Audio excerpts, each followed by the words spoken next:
Lord Krishna Naman, my all sweet dear student, प्यारे विद्यार्थियों. Today we discuss about water, the component of food. Water is essential for the life to exist. About 2/3 of our body weight is due to water. जल है तो जीवन है. हमारे शरीर का 2/3 भाग जो है पानी से बना होता है. All fruits vegetable also contain large quantity of water. सभी फल सब्जियां में एक बड़ी क्वांटिटी में पानी होता है. Grapes contain more than 50% of their weight of water. Grapes में तो 50% से ज़्यादा पानी होता है. फंक्शन ऑफ वाटर की अगर हम बात करते हैं तो some important function of water in our body for the transport of nutrients chemical to and from the cells. यह कहीं ना कहीं न्यूट्रिएंट्स और केमिकल्स को सेल टू सेल ट्रांसफ़र करता है. For maintaining the body temperature, और वाटर जो है बॉडी टेम्परेचर को मेंटेन करता है.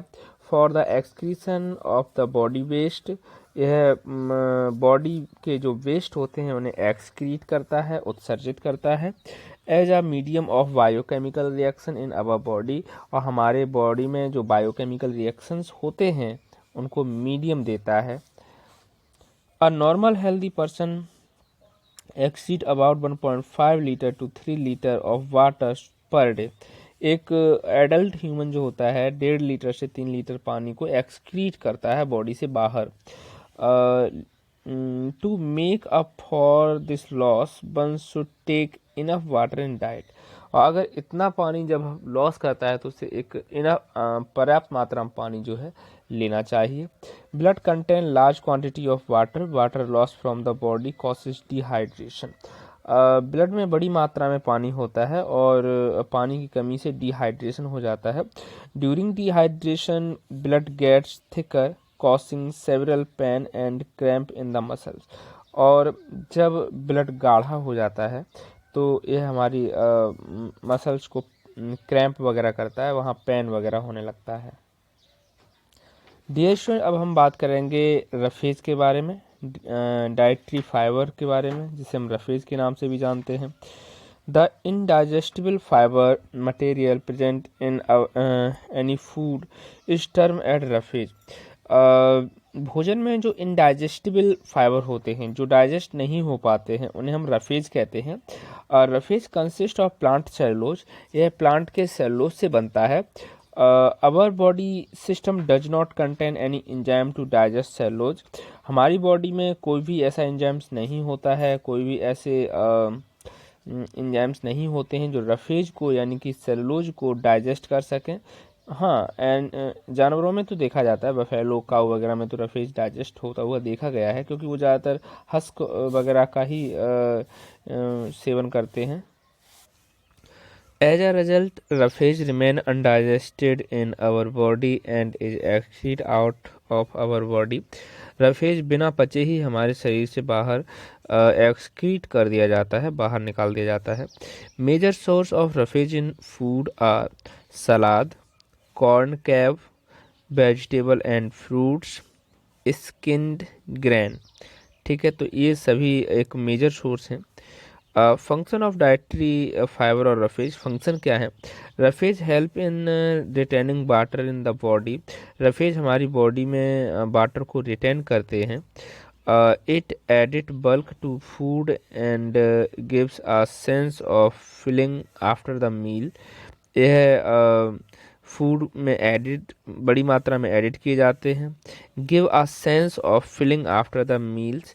ये कंप्लीट भोजन करने के बाद सेंस देते हैं कि हाँ आपने कंप्लीट भोजन कर लिया है. It prevent constipation and help in regular movement of the bowels. यह कॉन्स्टिपेशंस को प्रिवेंट करते हैं. लूज मोशन वगैरह भी इससे प्रिवेंट हो जाता है और रेगुलर मूवमेंट जो है बना रहता है. प्यारे विद्यार्थियों, सो नाउ यू नो कि ये सारे जो पॉइंट्स हैं ये आप अपनी फेयर नोटबुक पर ही लिखेंगे. ठीक है, ओरल क्वेश्चन आंसर्स आपको खुद से ही करने हैं. केवल पेपर में आने वाले ओरल क्वेश्चन आंसर्स को टीचर के द्वारा कराया जाएगा. डियर स्टूडेंट, अब हम बात करते हैं बैलेंस डाइट के बारे में। बैलेंस डाइट क्या होता है? The food we eat must meet all the requirement of our body. ऐसा भोजन जिसे खाने से हमें कंप्लीट न्यूट्रिएंट्स मिल जाएं कंप्लीट न्यूट्रिएंट्स मिल जाएं। It should provide the required energy. इसमें एनर्जी की रिक्वायर होती है। It should provide material to repair the damage cells tissue in our body. Balance diet की रिक्वायर हमें इसलिए होती है क्योंकि हमारी बॉडी में जो डैमेज सेल हैं, डैमेज टिश्यू हैं, वो कहीं ना कहीं रिपेयर हो सकें, है ना। It should make new substance essential for growth and reproductions. A meal containing some or all the component of food taken by human to meet the body requirement is termed as diet. यानी कि ऐसा भोजन जिसमें सभी component उपस्थित हों जो कि ह्यूमन ले रहे हैं, इस टर्म को हम डाइट कहते हैं। The diet which contain all the essential nutrients in the right proportions is called a balance diet. इस डाइट में जितने भी ज़रूरी न्यूट्रिएंट्स हैं वो सभी एक सही प्रोपोर्शन में होने चाहिए, तभी उसे हम बैलेंस डाइट कहेंगे। क्या क्या होना चाहिए वो इस चार्ट में आप एक बार देख लीजिए। इसमें घी, nuts, oil, coconut, curd, ground butter, यहाँ mango, wheat, rice, potato, banana, grapes होने चाहिए।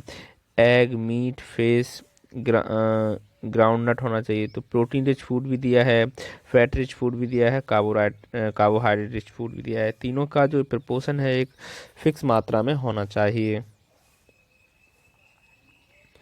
अब यहाँ पे daily requirement of carbohydrate, fat and protein का अगर देखें तो कार्बोहाइड्रेट आपको 400 से 500 ग्राम चाहिए। प्रोटीन आपको 65 से 75 ग्राम चाहिए।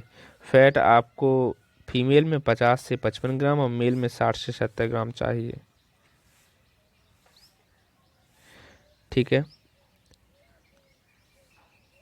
ओके।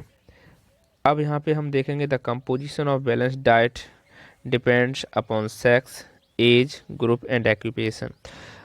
जो डाइट भी ली जाती है ना, वो है लिंग, आयु, ग्रुप और ऑक्यूपेशन के आधार पर। ऑक्यूपेशन माने व्यवसाय, कि व्यवसाय क्या है। अब पता चलेगा कि एक जो मजदूर है उसे ज़्यादा भोजन की ज़रूरत है और एक जो बैठने वाला काम करता है जैसे डॉक्टर, साइंटिस्ट वगैरह, इनको उतना भोजन की ज़रूरत नहीं है ना। तो a typical balance diet should contain carbohydrate 60% होना चाहिए, फैट 15% होना चाहिए, प्रोटीन 25% होनी चाहिए, मिनरल्स, विटामिन्स, रफेज, ये सब as per the above mention component sufficient water लेना चाहिए। The recommended balance diet per day for a 12-year-old child is giving below. तो एक 12 साल के बच्चे के लिए क्या है रिकमेंडेड डाइट, वो यहाँ पे दिया गया है।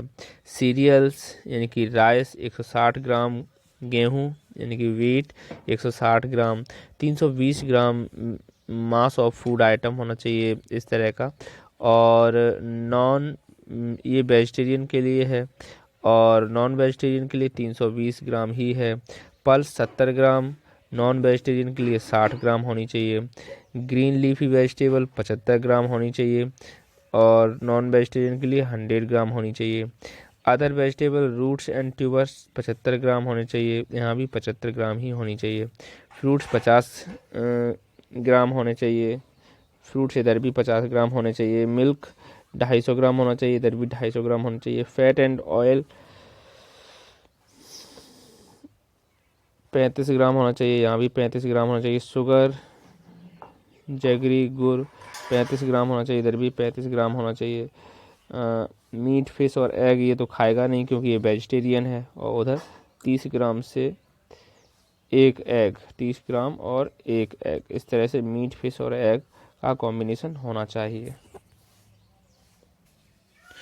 प्यारे विद्यार्थियों, deep fried and roasted food loss their nutritive value. अगर किसी भोजन को डीप फ्राई कर दिया जाएगा तो वह अपनी न्यूट्रिशनल वैल्यू को घटा देता है। So such food should be avoid, इस तरह के भोजन को आप अवॉइड करने की कोशिश करिएगा। Oily and spicy food are tasty but harmful, जो फूड ऑयली होते हैं, जिनमें बहुत ज़्यादा मसाले होते हैं, हो सकता है ये टेस्टी हों लेकिन ये हानिकारक होते हैं। Therefore such food should not be taken as regular food, oily और स्पाइसी फूड जो हैं, इस तरह के फूड को आप रेगुलर बेसिस पे नहीं ले सकते हैं। Oily and fried food when taken in excess causes obesity, oily और फ्राइड फूड जब आप ज़्यादा खाएंगे तो आप पे मोटापा देखने को मिलेगा। प्यारे विद्यार्थी, यहाँ पे जो पॉइंट्स हैं, सो नाउ यू नो, ये आप नोटबुक पर ही करेंगे। ओके, क्वेश्चन आंसर भी आप नोटबुक पर करेंगे। अब हम बात करते हैं under nutrition and mall nutrition के बारे में। Under nutrition, in the previous sections you have learned that to stay healthy we take balanced diet in the required amounts, less than the required food, even if it is the balance will make as weak and sick. Okay student,